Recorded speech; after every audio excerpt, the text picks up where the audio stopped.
مرد کا دل جب عورت سے بھر جاتا ہے تو وہ 3 کام کرتا ہے۔ اپنا لہجہ بدل لیتا ہے، عورت کے کردار پر انگلی اٹھانے لگتا ہے اور ہر وقت مصروف رہنے کے بہانے کرتا ہے۔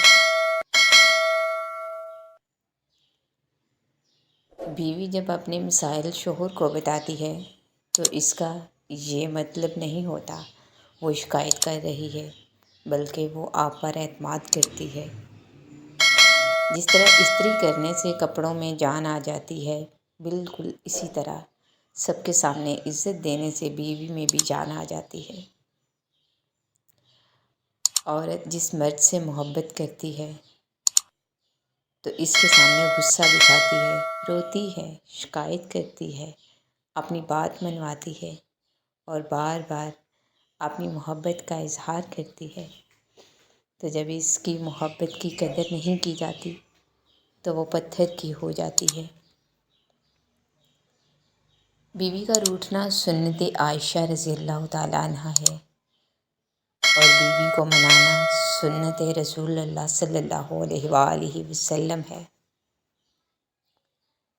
مرد عورتوں کو توڑنا اور انہیں رلانا چھوڑ دیں گے جس دن وہ یہ بات سمجھ جائیں گے کہ حضور اکرم صلی اللہ علیہ وآلہ وسلم نے فرمایا، عورتوں کے معاملے میں اللہ سے ڈرو۔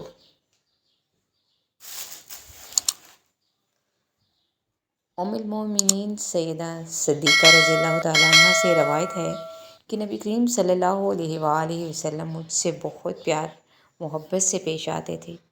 ان کا معمول تھا کہ کھانا کھانے سے پہلے میرے منہ میں نوالا ڈالتے، پھر خود کھاتے تھے۔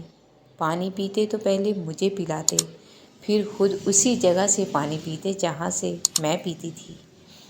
اسی طرح میں بھی انہیں اپنے ہاتھ سے کھلاتی اور پانی پلاتی، پھر خود کھاتی تھی۔ ایک دفعہ جب میں نے نبی کریم صلی اللہ علیہ وآلہ وسلم سے دریافت کیا تو اللہ کے رسول صلی اللہ علیہ وآلہ وسلم نے فرمایا، میاں بیوی کا ایک دوسرے کا جھوٹا کھانا پینا اور ایک دوسرے کی طرف پیار کی نظر سے دیکھنا بھی ثواب ہے۔ شوہر اگر گھر سے دور ہو تو لوگوں سے بھرا ہوا گھر بھی عورت کو ویران اور خالی سا لگتا ہے۔ ایک اچھا مرد پوری دنیا فتح کرنے کے بعد بھی اپنی ایک من پسند عورت کے آگے سر جھکا لیتا ہے، اسے کھونے سے بہت ڈرتا ہے۔ وہ بیوی بہت خوش نصیب ہوتی ہے جس کی غیر موجودگی میں اس کا شوہر بے چین رہے۔ ایک مرد کا خواب ہوتا ہے کہ اسے ایک پرفیکٹ بیوی ملے اور ایک عورت چاہتی ہے اسے پرفیکٹ شوہر ملے، مگر وہ یہ نہیں سمجھتے کہ اللہ تعالیٰ نے انہیں ایک دوسرے کو مکمل کرنے کے لیے بنایا ہے۔ بیوی اپنے شوہر سے اس وقت تک لڑتی یا ضد کرتی ہے جب تک اس سے پیار کی امید ہوتی ہے۔ جب وہ امید ختم ہو جاتی ہے تو وہ لڑنا اور ضد کرنا بند کر دیتی ہے۔